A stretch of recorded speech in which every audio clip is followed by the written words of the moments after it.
Greetings! It's Sunday, we are in the car. This marks our first leisure outing with little one, so he's in the back in his car seat. And it also marks the first time that he's had to, that Ollie's had to share the back seat.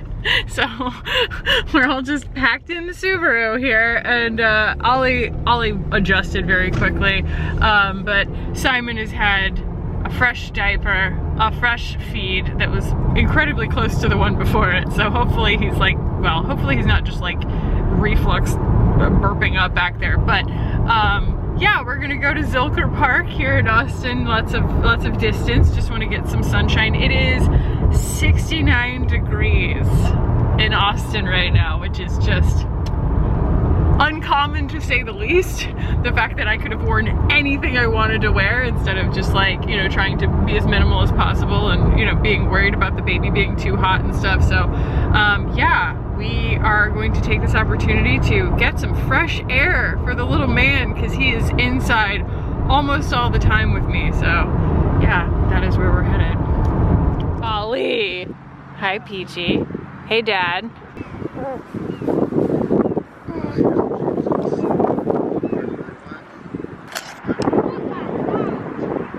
Yep, this is the best. All right, yeah, this is maybe not my best hairstyle ever. I just kind of tied my hair back with a scrunchie. Got little man here. He's got some baby acne going on. I think it's just from like spitting up. Kind of gets on his sheets, gets on his cheeks, gets on his chest. But I think it'll go away. He's just got some reflux going on, but I just love carrying him like this. Look at his little feet. Yeah, and he just falls asleep pretty much immediately. Good little dude. And then Mike's over here with Doggo. We just ordered some tacos and we're just waiting for them to be ready, and then we'll go and get those at Taco Deli. But man, I mean, it is just absolutely so perfect outside. Ugh.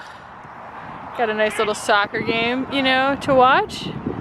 Not that I'm keeping track of the score or anything like that. It's just something to do. Our city skyline. My gorgeous husband. Big brother. Honestly, just cannot complain.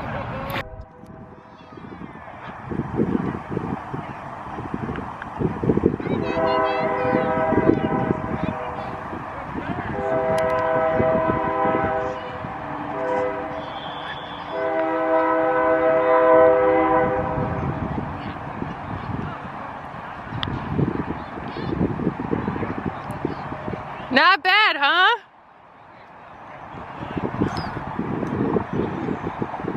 Hello, guys. Wow, I look how I feel.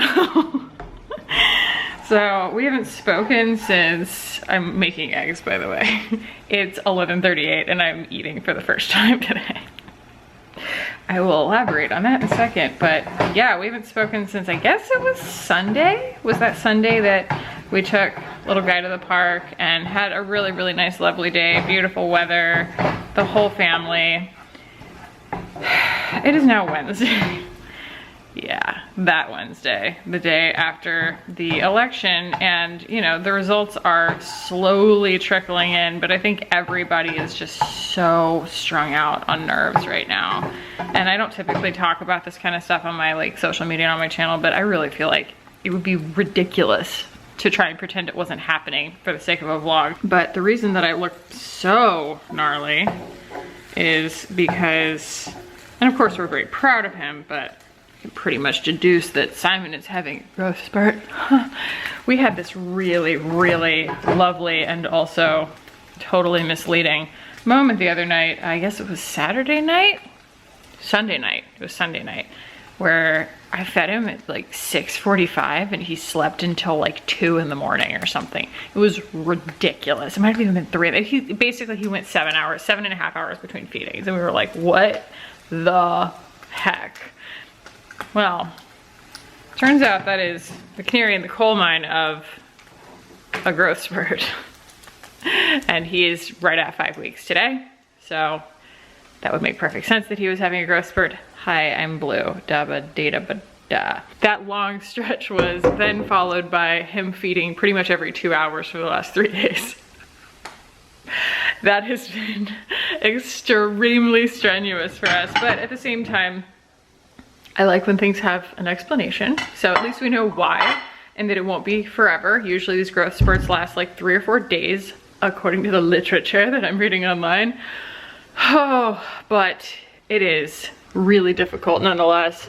I keep having to remind myself that this part isn't forever. And a lot of you guys have been really, really good about reminding me of that too. You're like, it gets better, it gets better, it gets better. And you know, if this is the worst period, I think that we're doing pretty well. We're also very fortunate to kind of have the bandwidth and the flexibility to be able to kind of go with his flow a little bit, but it doesn't make it not hard. It's definitely really hard. So yeah, that's happening. And also I have been breastfeeding him because when he's feeding that often, pumping every 2 hours, come on, like no. So I don't know, I just keep kind of going back and forth between the two. Like when he's more on a regular schedule, it's easier for me to pump when he eats, and then when it's like this, it's easier for me to just feed him because he's gotten really good. I wouldn't say good at feeding in terms of efficiency, but his positioning is a lot more comfortable for me than it used to be, because he used to be so utterly tiny that I needed like 2 pillows to kind of bolster him up and everything, and it was just like I really couldn't do anything else with my hands. Now I can just kind of cradle his head in the crook of my arm and do things with my hands while he feeds. And so like first thing in the morning, I can drink my coffee while he feeds. The lactation consultant told me that I can do that, that the coffee doesn't go like directly into my milk, and caffeine doesn't affect babies in the same way anyway, but I digress. Anyway, yeah, so that's gotten like a little easier to do. I'm going to set you guys right here. Is that, whoa. Oh, first goes the logistics, then the coordination. Ugh, guys. So I'm making some eggs on toast because protein. But there was a hilarious moment last night where I lost Mike for a second. He just, you know, wandered off to, you know, I thought he was getting like seconds of dinner or something to drink or something. And he walks upstairs with a glass of apple cider, which he's obsessed with. He drinks so much apple cider this time of year. And the entire like king size bag of Halloween candy, which is hilarious that we even have that. He's like, oh, I'm gonna go get some Halloween candy just in case. Just in case. Halloween, trick-or-treating, COVID, sure. You have a master's degree. You already did the math on this, but sure. And then the night of Halloween, as we're like going to bed, he goes, I can't believe we didn't get any trick-or-treaters and I have this giant bag of candy. This is just so crazy. And I was like, Mike, I will go along with your charade, but understand that I see through what you're doing, and I know you knew it ahead of time. And he's just like, I don't know what you're talking about, as he's like shoving fun-sized Snickers in his mouth. So yeah, we all have our own coping mechanisms, but him walking up the stairs in the middle of like the just ridiculously glacial voting results, and he just like walks upstairs with this giant thing of candy. I was like, nothing has ever been more real. So I'll stick a photo in of that. It was really funny. I feel like there was another development that I needed to share with you guys. It'll come back to me. Hey dudes, I have a tiny person sitting on me right now. Mike went to take a meeting and we're just kind of passively watching election results roll in, but I'm also granting myself some grace today. Things that I should be doing more often, really, but I, you know, got my video up. I want to film my Sephora haul, but my Sephora stuff hasn't come yet. So I am letting myself just kind of decompress a little bit, especially just considering how many things I have working against me today from a morale standpoint. And I mean, look at me. You know, sometimes you can tell, sometimes you can't, but when I film main channel videos, when I'm just like really, really sleep deprived, I feel like it's a 50-50 chance. Either I run on fumes and I'm like, is that on my face or on the screen? I'm like twice as funny, or the other half of the time I like end up having to like chop the video up a lot just to get sentences to sound clear. And that was kind of the case with my Daniel Sandler video. I know that most people probably wouldn't notice it, but I felt like when I was editing it, I was like, can you get one continuous sentence out? Really, like, it's not that much to ask, but apparently not in that video, so. Oh, good God. Jesus Christ almighty. Stop, stop, stop. I did one thing wisely this morning, and that was I took the baby's clothes off. He's just in a diaper wrapped up in a couple of blankets right now because he's feeding so often that it like doubles down on his reflux. And so he'll just be sitting there like he was just now, happily going about his day. And then all of a sudden he's just like, blah, and like milk everywhere. And if he was wearing clothes, it would soak his clothes and it gives him a rash. So if he's not wearing clothes, I can just wipe him off. Anyway, I wanted to confess one thing. Well, two things. One, I'm just binging with Babish right now. Like, it is my escapism, just watching Andrew Babish make food. That's what I'm doing. And my second confession is I just caved in and did something that I never in a billion years thought that I would do. I made a giant order with Daily Harvest. I've always been a total jerk about those kinds of things where I'm like, can't I just go to the store and buy stuff to make smoothies with and package it myself? I could before I had a baby. I have no time. And I think that the hardest part about feeding myself is actually the mental load of thinking about what to feed myself. And nothing has ever sounded more appealing than prepackaged smoothies that all I have to do is add almond milk to them and put them in a blender, because that is the limit of my capability to think ahead right now. I got to, 11:30 this morning and Mike was like, can I come take the baby off your hands? And I was like, yes, because I hadn't fed myself. And for the sake of my milk and for the sake of myself and my sanity, I need to eat. So honestly, it wasn't that crazy. I got 14 items. So it was like 8 smoothies and like 4 bowls, and like, I don't know what this adds up to, but I also did some flatbreads, and it was like $97 for 14 meals. So like, I think that's pretty good. So I don't know. I think it's definitely not like a long-term solution, but it's a desperate move because I've been just eating horribly lately, and that is so not me. And I think that I will feel better if I get better nutrition. Like, typically, you guys know I was going and getting a smoothie just about every day to the tune of like $11 every single time. At least these smoothies are a little less expensive than that. But yeah, something had to give. I need nutrition and I told Mike, I was like, lack of sleep, the first thing that goes is your logistics. Like, your ability to just like multitask and think about like planning ahead. You're just white knuckling it in the moment. And right now, at least today, white knuckling it in the moment as my child just spits up all over himself. And my battery's dying, which is a metaphor. My HD camera just arrived. Yes, I spent $3,000 on a camera. But it's an investment in my business. That's what I'm telling myself. I'm so excited to use it. It may not look like it, but my life just improved a lot.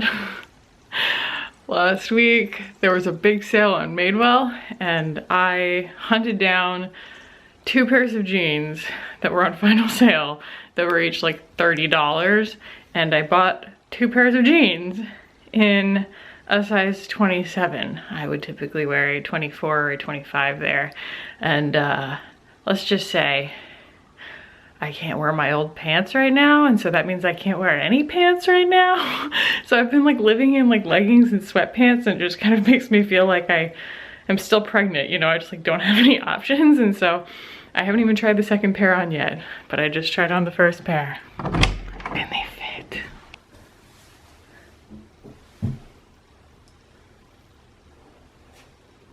Are you on the phone? Yeah, what's going on? My jeans that I took a chance on came in the mail and they fit. Nice. Oh my God, I'm so happy.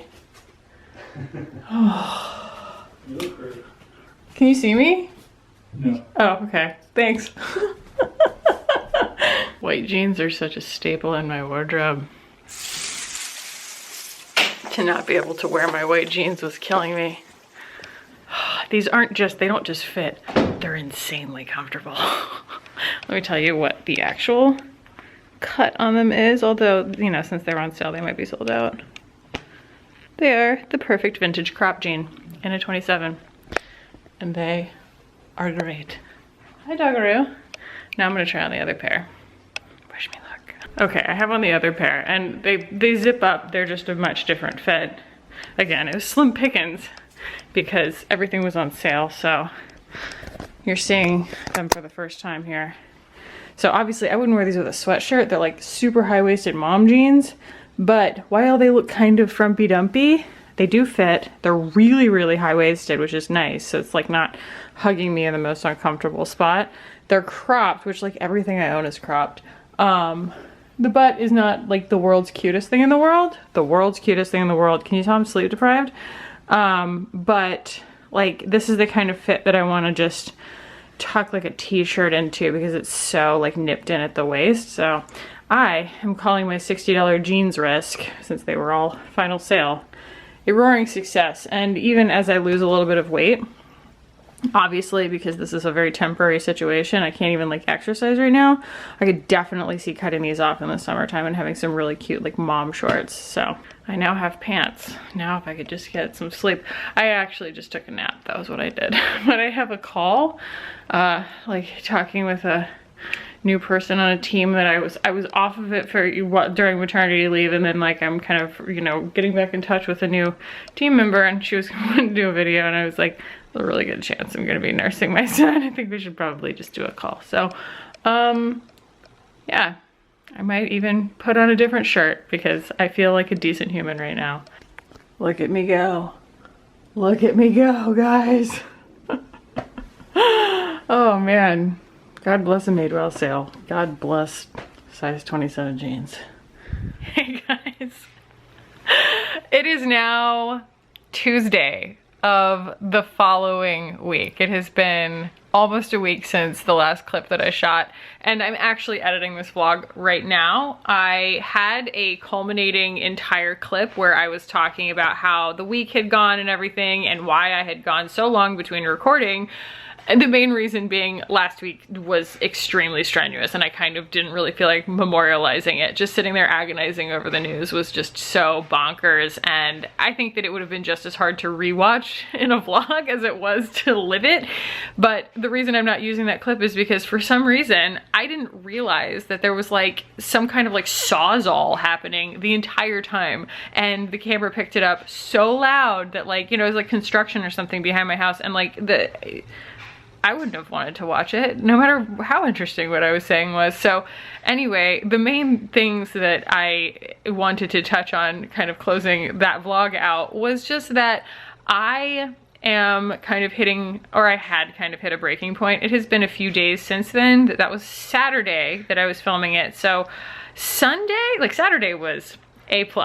Saturday was A+, guys. The culmination of the week was, I don't want to say worth it, but it was worth it. But Sunday I kind of hit a wall. I recorded a video and it was on my new camera, and I lost half of it because of just not understanding how the camera was gonna cut off at a certain point. That's just how cameras work. If you don't buy a video camera for like shipping purposes, international shipping purposes, DSLRs all cut off at a certain point to be still considered like not taxable as a video camera, is my understanding. This is what my photographer friend told me. But anyway, I lost half the video basically and lost all of that effort, and I had gone to a lot of trouble to just get Mike to take care of the baby so that I could do that, and the effort didn't mean anything at the end of the day. And for somebody who's so efficiency and productivity oriented the way that I am, I mean, it was like this, just a final punch in the gut, you know? And I know that it shouldn't be, but I was so sleep deprived and everything like that. So I basically said, I realized that just because what I'm doing is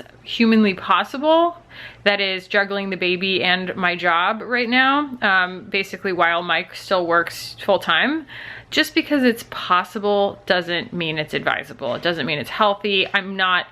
I wasn't eating properly. I wasn't able to like do normal things. And like, you know, I think that taking care of myself is really, I mean, obviously people say this all the time, but they're like, oh, you know, you have to take care, put your own mask on first, whatever. But that basically something had to give, because I was run so ragged. I was getting really depressed, and I was just kind of at my wit's end. Like I kind of didn't have anything left in terms of, you know, myself at the end of the day. And I don't even mean like, oh, my sense of identity. It's like, no, dude, I like was donezo at the, like midday. Like I was just breaking down crying. You know, it's like I said, I did the daily harvest order. It hasn't come yet, but you know, pumped about that. One of the big decisions that we ended up coming to, and Mike kind of came to the decision on my behalf, honestly. He's like, I'm gonna reach back out to the nanny that, you know, I said that we had, you know, decided not to hire in the short term because he was sleeping all day. Well, Simon is not sleeping all day anymore. He has really corrected for sleeping longer stretches at night. So he's awake all day.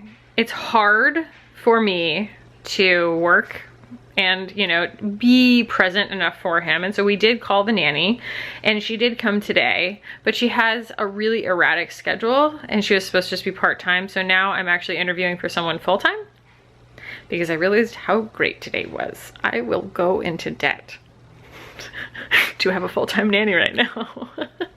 It's that helpful. Because I like, I mean, I'm here, which is great.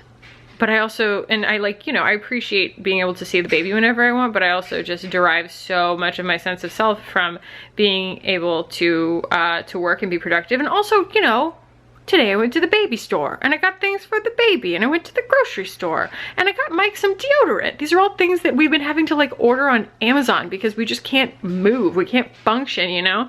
And all the people that I talked to that are, you know, parents of like kids who are not this age, you know, like 4-year-olds and beyond kind of thing, I asked them, like, did you do childcare? Because there's this mommy guilt, you know? I'm like, he's so young. Am I like being just totally weak right now?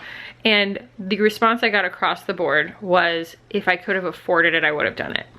And I will say that I can't super comfortably afford it, but I can afford it. And it's worth it to me right now. So that is where we're at, is looking at a full-time nanny situation. And also, I wasn't going to include this in this vlog, but here we are. We're all caught up on, you know, timing and everything like that. I might as well tell you what's going on. I've decided to wean, and we basically had a culmination of things. His face breaking out and his stomach hurting a lot, basically me knowing that there was something about my milk that he didn't like, and looking down the barrel of a really rough elimination diet or something like that, which I've done so many times in my life to try and figure out what I'm allergic to.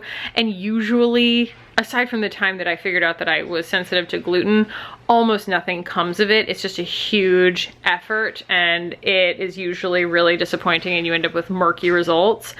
And again, I was doing such a poor job because of general lack of bandwidth of even nourishing my body or eating even more than one meal a day. And even the meal that I was eating was crap. It was just bad. That, you know, I can't imagine the quality of my milk was that good to begin with, allergies or no allergies. So, you know, he was having a really upset stomach the other night, and I went to Walgreens to get him something for it, and I picked up a bottle of hypoallergenic formula and I fed it to him.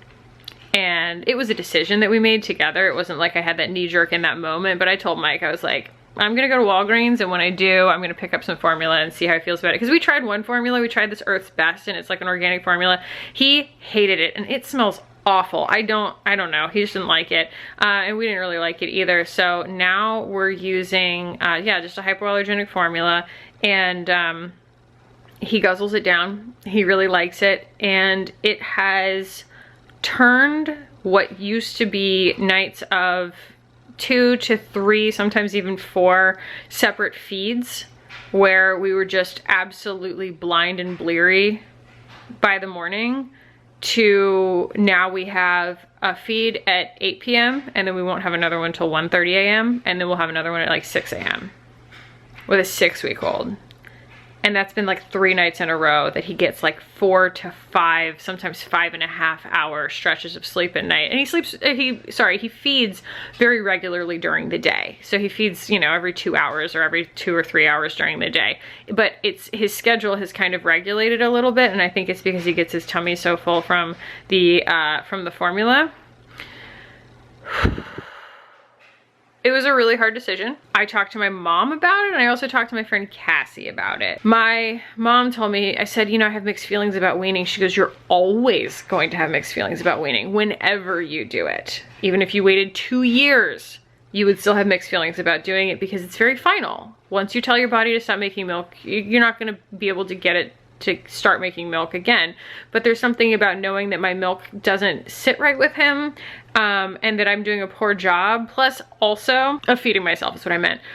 Also, I did some reading on why babies are lazy feeders, because I mean, he was feeding for like an hour and a half every morning. Like, that's just not, I'm watching my life slip away, you know? It's like 3 o'clock and I'm still in my pajamas. It's just like a recipe for really deep depression for someone who is very prone to such things, especially this time of year. It has to do, slow feeding or lazy feeding has to do with a really quick letdown. So my milk lets down really quickly. It always, I mean, I can tell when I pump. And so it basically just like fire hoses into his mouth. And then once that first surge is over, he just kind of doesn't want to put the work in.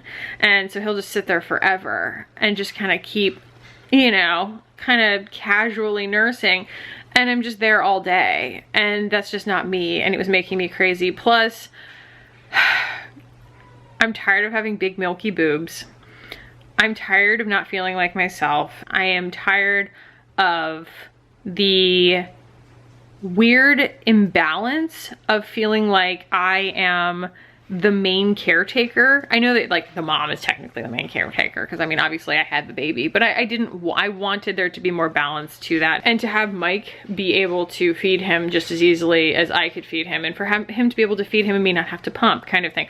I'm just, you know, something had to give. And I think a lot of things are having to give, and I'm just having to be honest with myself about my limitations.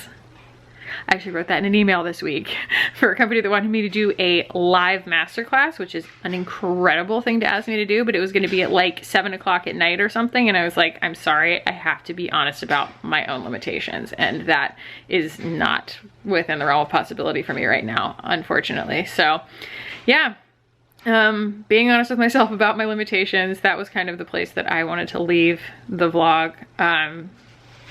So this hopefully will do the job of the clip that was kind of failed from the start. But that is it for this vlog, guys. I really appreciate you guys watching this. It was kind of a disaster. This video was kind of a disaster, but thank you for watching. I love you. And I'll see you in the next one. Bye, guys.